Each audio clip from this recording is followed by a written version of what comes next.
کو گھٹانے کی کوشش کی جا رہی ہے، گستاخیاں ہو رہی ہے، ہر کوئی جانتا ہے یہ چیزیں نہیں ہونا چاہیے، اس کے لیے ہم کو جمع ہونا ہے، کچھ کرنا ہے، لیکن ہم نے ہماری نسل کو جس طرح آزاد چھوڑ دیا ہے، اسلام کی تعلیم سے دور کر کے ہم نے جو ہماری نسل کو رکھا ہے، مستقبل میں ہماری نسل کو یہی پہلے سمجھانا پڑے گا کہ تحفظ ناموس رسالت ہے کیا اور یہ کیوں ضروری ہے، یہ سمجھانے کے لیے پہلے گراؤنڈ بنانا پڑے گا۔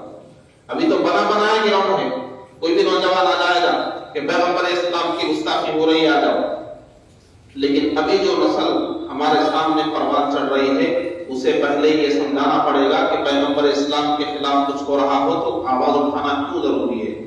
یہ بات سننے میں شاید آپ کو عجیب لگے مگر حقیقت یہی ہے۔ ایک ایک نسل جو جا رہی ہے، آپ دیکھ لیجئے دین کی گہرائیاں ساتھ دیتی بھی جا رہی ہے۔ آج ہمارے بزرگوں کے اندر جو دین کی گہرائی ہے وہ نوجوانوں میں نہیں ہے، جو زیادہ ہوگا نوجوانوں میں وہ الگ بات ہے، لیکن دین کی سمجھ اور اس کی گہرائی کی میں بات کر رہا ہوں۔ بزرگوں میں جو گہرائی تھی وہ نوجوانوں میں نہیں ہے، نوجوانوں میں آج جو دین کی جو بھی گہرائی ہے آج کے بچوں میں وہ نہیں آ رہی ہے، منتقل نہیں ہو پا رہی ہے۔ یہ ایک بہت بڑا مسئلہ ہے آج کا۔ جو ہمارا دشمن ہے، ہمارے دشمن کا جو بچہ ہے وہ اپنی زندگی کا ٹارگٹ لیا ہوا ہے کہ مجھے اپنی زندگی میں اسلام کے خلاف یہ کر کے دنیا سے جانا ہے، اور ہمارے مسلمانوں کے بچے کو خبر ہی نہیں ہے کہ اسلام کے خلاف کیا ہو رہا ہے۔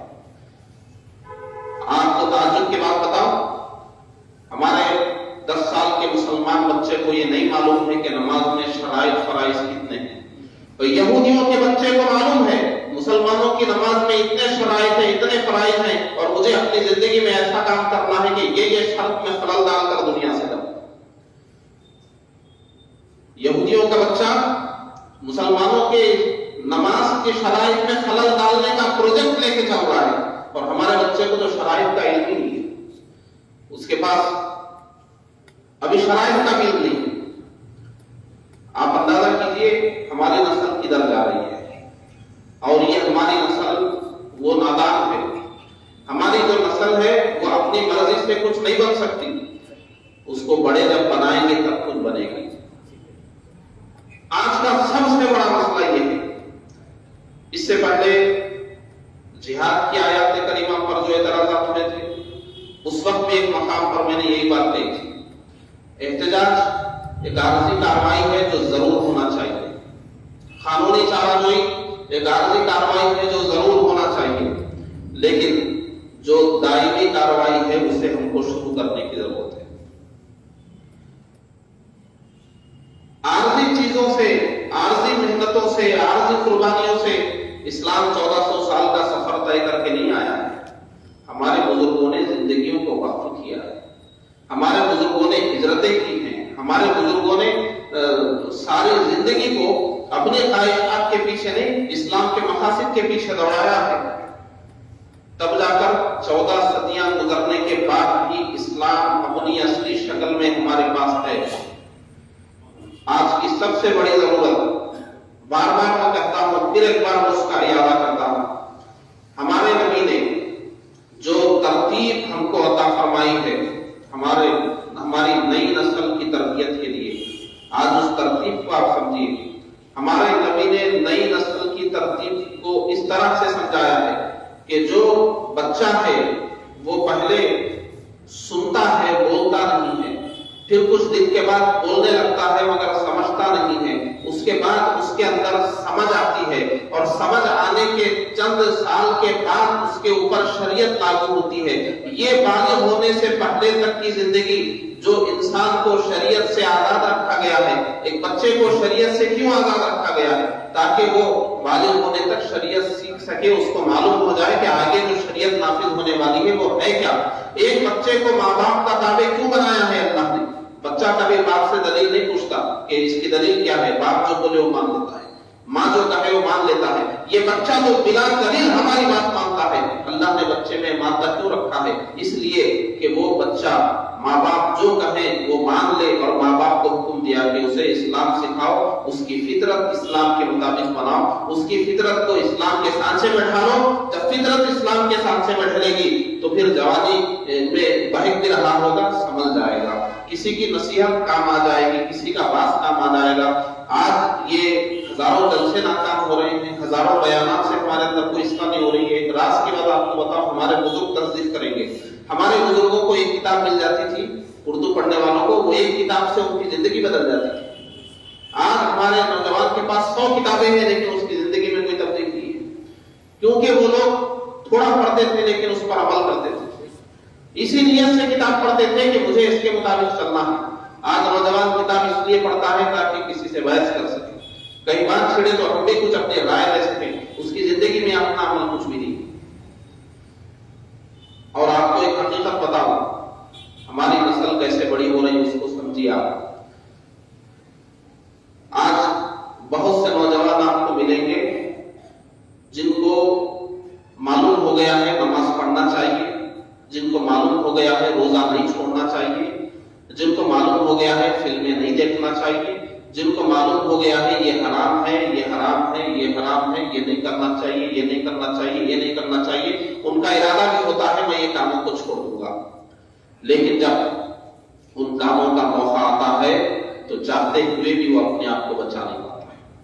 کتنے مسلمان سوچتے ہیں صبح اٹھوں گا فجر کی نماز پڑھوں گا, لیکن فجر کے وقت وہ سوچتا ہے کل سے پڑھوں گا اور اس کا کل پھر آتا ہی نہیں.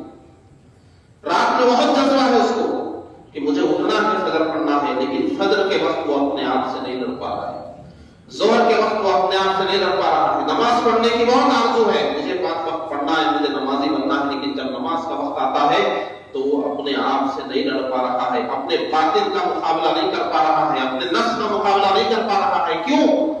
کیونکہ اس کا پورا بچپن, اس کے بچپن سے لے کر اس کے بالغ ہونے تک 14 سال 20 سال کی عمر نمازیں چھوڑتے ہوئے گزری ہے. اس کی فطرت نمازیں چھوڑنے کے سانچے میں ڈلی ہوئی ہے.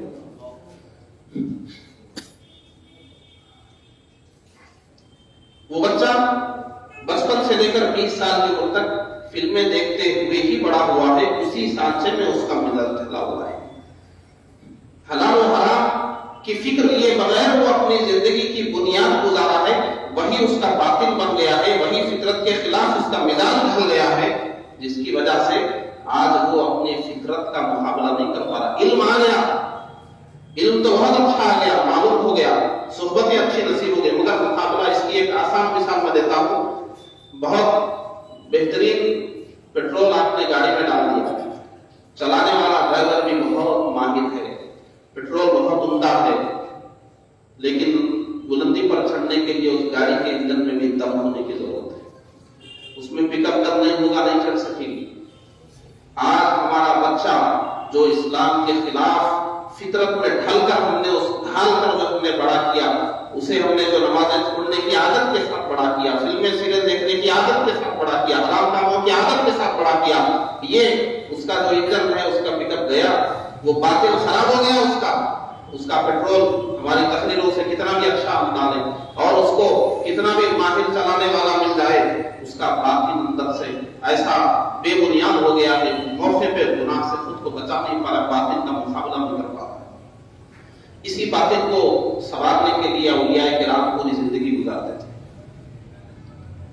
کتنا مشکل ہوتا ہے جانتے ہیں. آج جو نوجوان گناہ کر رہے ہیں, کیا وہ نوجوان کی قصور؟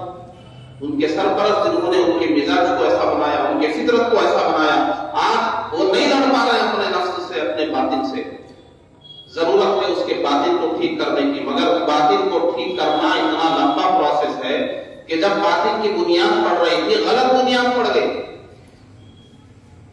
اب آپ اندازہ کیجئے غلط بنیادوں کو اکھاڑنے کے لیے کتنا وقت چاہیے. جب بنیاد پڑ رہی تھی سرکار نے فرمایا بچپن کی جو عادت ہے وہ پتھر کی لکیر ہے, وہ ساری زندگی رہے گی. حدیث کے مطابق بچہ بچپن میں جس چیز کا عادی ہو جائے ساری زندگی آپ اس سے چھڑا نہیں سکتے ہو. تھوڑے دن کے لیے چھوڑے گا مگر پھر پڑے گا, توبہ کر لے گا, مجھے فلم نہیں دیکھنا ہے, 2-3 مہینے نہیں دیکھے گا, اس کے بعد پوری بھڑاس 4 دن میں نکال لے گا, بہت ہو گیا, سوچے گا نہیں, پھر بعد میں سوچے گا ہاں یہ کیا ہو گیا, میں کیسے مبتلا ہو گیا. 2-4 مہینے اس جوش میں نماز پڑھے گا, اس کے بعد پھر ڈھیلا پڑ جائے گا, 6 مہینے کے بعد خیال آئے گا کہ میں تو اچھا پڑھ رہا تھا, کیا ہو گیا. اس کے باطن کی بنیاد غلط ڈال دی گئی ہے. گناہوں کے راستوں کو دیکھ لینے کے بعد, گناہوں کی شکلوں کو سمجھ لینے کے بعد, گناہوں کے راستے پر چلے جانے کے بعد واپس ہونے کے لیے باطن کی صفائی کی ضرورت ہوتی ہے. آج باطن کی صفائی کا موقع کہاں ہیں؟ کون ہے باطل کو صاف کرنے کے لیے آپ کو وقت دینے والے اور کون ہے باطل کی صفائی کرنے والوں کو وقت دینے والا؟ نتیجہ یہ ہو رہا ہے کہ ہم عملی میدان میں ناکام ہو رہے ہیں۔ ہم تو گئے، ہمارا بچپن ایسے ہی گزرا، ہماری بنیاد تو ایسے پڑی، لیکن کیا ہم ہمارے اولاد کو بھی ایسا ہی بنائیں گے؟ کیا ہمارے بچے بھی فلمیں دیکھتے ہوئے بڑے ہوں گے؟ کیا ہمارے بچے بھی غیر مسلموں کی تہذیب پر ڈھلتے ہوئے بڑے ہوں گے؟ کیا ہمارے بچے بھی حرام کام کرتے ہوئے بڑے ہوں گے؟ کیا ہمارے بچوں کو بھی اسی راستے سے ہم لائیں گے جس راستے سے ہم آ رہے ہیں؟ یہ آج کا بہت بڑا مسئلہ امت مسلمہ کا ہے، اس پر غور کرنے کی بہت ضرورت ہے۔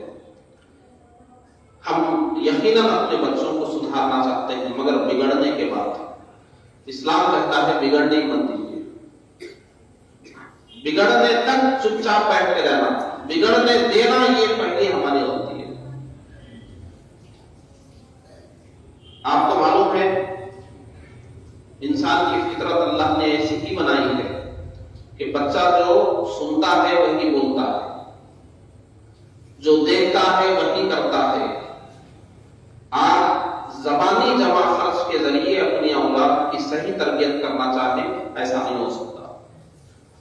اس کی مثال میں دوں آپ کو، آپ بچے کو نماز پڑھو نماز پڑھو نماز پڑھو بول کر نمازی نہیں بنا سکتے، لیکن ایک بچہ اپنی ماں کو ہر وقت مصلی بچھا کر نماز پڑھتے ہوئے دیکھے گا، اپنے والد کو ہر اذان پر مسجد کو جاتے ہوئے دیکھے گا، تو جب تک گھر میں رہنے کی عمر ہے ماں کے بازو اس کا بھی ایک چھوٹا مصلی ہوگا، جب باہر نکلنے لگے گا تو باپ کی انگلی پکڑ کر مسجد تک بھی آئے گا۔ یہ ماں صرف پڑھو پڑھو بولتی رہے گی، خود اپنے موبائل میں مست رہے گی، یہ باپ پڑھو پڑھو کرتا رہے گا اور اپنی میٹنگ میں بیٹھا رہے گا، یہ بچہ جانے والا نہیں ہے۔ بچے پریکٹیکل قبول کرتے ہیں۔ آپ نے سنا ہوگا، بہت آپ نے سنا ہوگا کہ حضور اکرم صلی اللہ علیہ وآلہ وسلم گھر میں نماز ادا فرماتے تھے تو گھر کے بچے ساتھ میں نماز پڑھتے تھے، اور جب حضور مسجد تشریف لے جاتے تھے تو ساتھ میں حضور کے آتے، نماز پڑھنے کی عمر ہوتی نماز پڑھتے، نماز پڑھنے کی عمر نہ ہوتی تو نانا جان کے ساتھ ہی کھیلتے رہتے۔ نئی نسل ہماری کس طرف جا رہی ہے، یہ بہت بڑا مدعا ہے آج کا ہمارا۔ اس لیے ہے کہ مسلمانوں کو دین کا پختہ شعور دیے بغیر، عمل کا پختہ جذبہ دیے بغیر، ایمان کی مضبوط طاقت دیے بغیر، ان کو آپ سیاست میں مضبوط کریے، چاہے حکومت میں مضبوط کیجیے، چاہے دولت میں مضبوط کیجیے، تعلیم میں مضبوط کیجیے، کچھ نہیں ہونے والا۔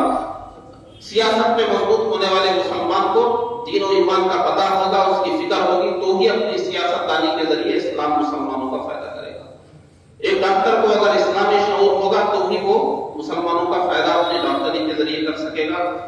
کسی بھی میدان کا مسلمان کو اگر اسے اسلام کا شعور نہیں ہے، اگر صرف اسے اپنے میدان کا شعور ہے، تو مسلمانوں کو خاطر خواہ فائدہ اس سے نہیں ہو سکتا۔ اسی لیے اللہ کے رسول نے ہر مسلمان کو ذمہ داری دی ہے کہ تمہارا حساب و کتاب آخرت میں صرف تمہارا نہیں ہوگا۔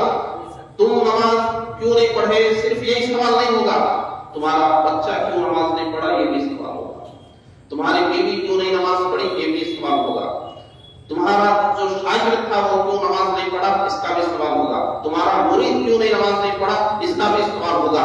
جس کے ہم ذمہ دار ہیں سب کے بارے میں سوال ہوگا۔ اگر ہم نے ان کی تعلیم و تربیت صحیح کی تھی، اس کے بعد وہ نہیں پڑھ رہا تھا، اس کا سوال ہم سے نہیں ہوگا، لیکن ہماری تعلیم تربیت کی کمی سے اس کا باطن خراب ہوا اور اس کے بعد وہ بدباطنی کی وجہ سے نصیحتوں کو بھی قبول نہیں کر سکا، گناہوں کے راستے پر گیا، ہمیں بھی جواب دینا پڑے گا۔ اعلیٰ حضرت علیہ رحمت و رضوان نے کتاب لکھی ہے بچوں کے حقوق کے تعلق سے۔ ہم صرف ماں باپ کے حقوق کی بات کرتے ہیں، بچوں کے بھی کچھ حقوق ہیں ماں باپ کے اوپر جو قیامت میں جواب دینا پڑے گا اس کا۔ اعلیٰ حضرت علیہ رحمت و رضوان نے اپنی ایک کتاب میں 70 سے زائد اولاد کے حقوق حدیثوں سے نقل کر کے آپ نے لکھے ہیں کہ یہ میرے نہیں ہیں، حدیثوں سے یہ میں لے کر نقل کرتا ہوں۔ اس میں اعلیٰ حضرت نے تحریر فرمایا اسلام کب سے دیتا ہے بچوں کی صحیح تعلیم و تربیت کی فکر، بچوں کی دینداری کی فکر اسلام کب سے دیتا ہے؟ آپ کہیں گے بچوں کے پیدا ہونے کے بعد، بچوں کے بڑے ہونے کے بعد، اور ہم تو بولتے بھی ہیں ابھی بچہ ہے چھوڑ دو، ابھی بچہ ہے چھوڑ دو، ابھی تو اس کی تعلیم تربیت کی عمر ہے،